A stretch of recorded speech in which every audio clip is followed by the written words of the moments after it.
party that's been around for a couple of decades, and the Indian Hindu community. And on that front, I've got to say how proud I am to get feedback as I moved around earlier on about the role I played in defending the important, the crucial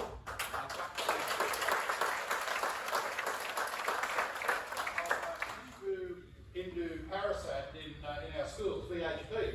And I know Akila and others are here representing VHP, because just to give you the background for those who don't know, I chair the Upper House Education Committee, where we have a thing called budget estimates.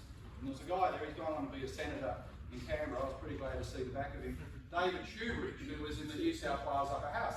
And we were starting to get organised for the meeting, and he told me as chair of this meeting he was going to play a video to prove that VHP is some sort of terrorist or evil organisation that needs to be chucked out of our schools.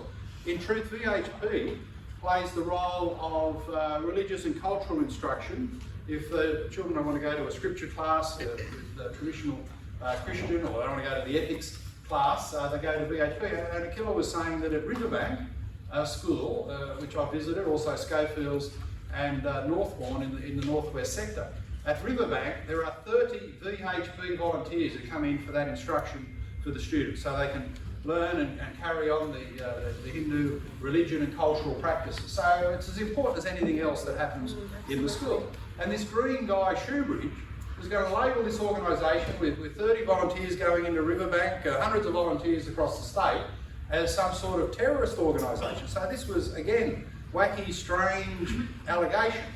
And he had a crack at it in the meeting. He didn't get very far, but it was very offensive. It was a slur against good people who do nothing more than volunteer their time to go into schools to help students learn about culture and a little bit about religious instruction. So it was a terrible, terrible slur.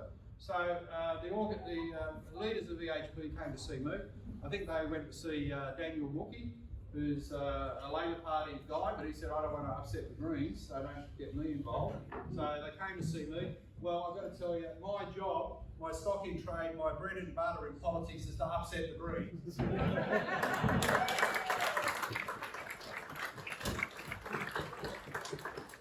often I wake up every day and think, well, what can I do? So you had no problem, you had me at hello. In terms of me getting stuck in the jury, and I was very proud to lead the debate, and by the end of it, we got just about everyone across the Upper House chamber to support the idea this was an unacceptable slur against good people. This had to be withdrawn. The Parliament had to stand up and say VHP is a great organisation that should always survive and prosper in our schools.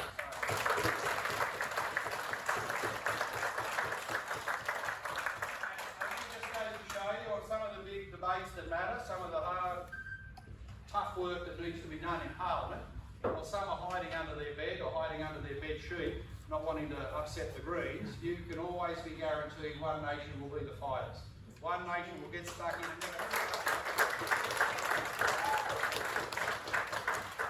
hesitate to do what's right.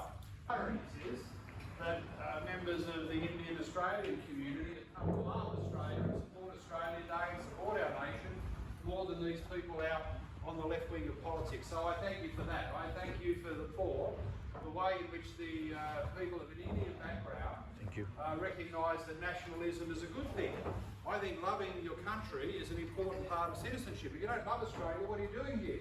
And I say to the lefties, you could leave, and there's plenty of people who'd like to take your spot. So we'll pay the one-way ticket out of Australia. But the people of an Indian background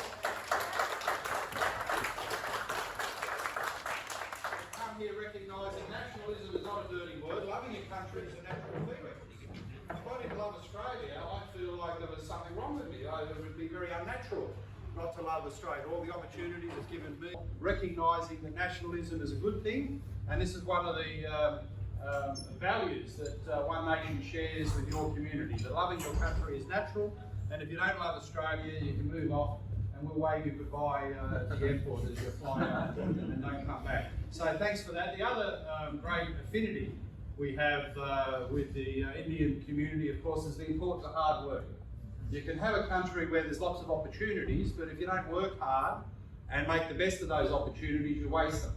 And the great thing about people of an Indian background coming to Australia has been that the first door you knocked on wasn't Centrelink, it was a door to get a job or set up a business.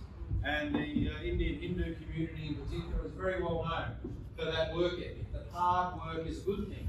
Hard work ultimately will bring its own reward in life, and you need to work as hard as you can, study hard at school, work hard in your job, build up your business, and that's a One Nation policy that we very much support. The third area where we have this affinity, and it's only natural for our party to be supportive of your community, is in education, where I've done a lot of work in this area, and overall our party recognises that there's a paradox out there in our schools. We know exactly what works in the classroom and what doesn't work.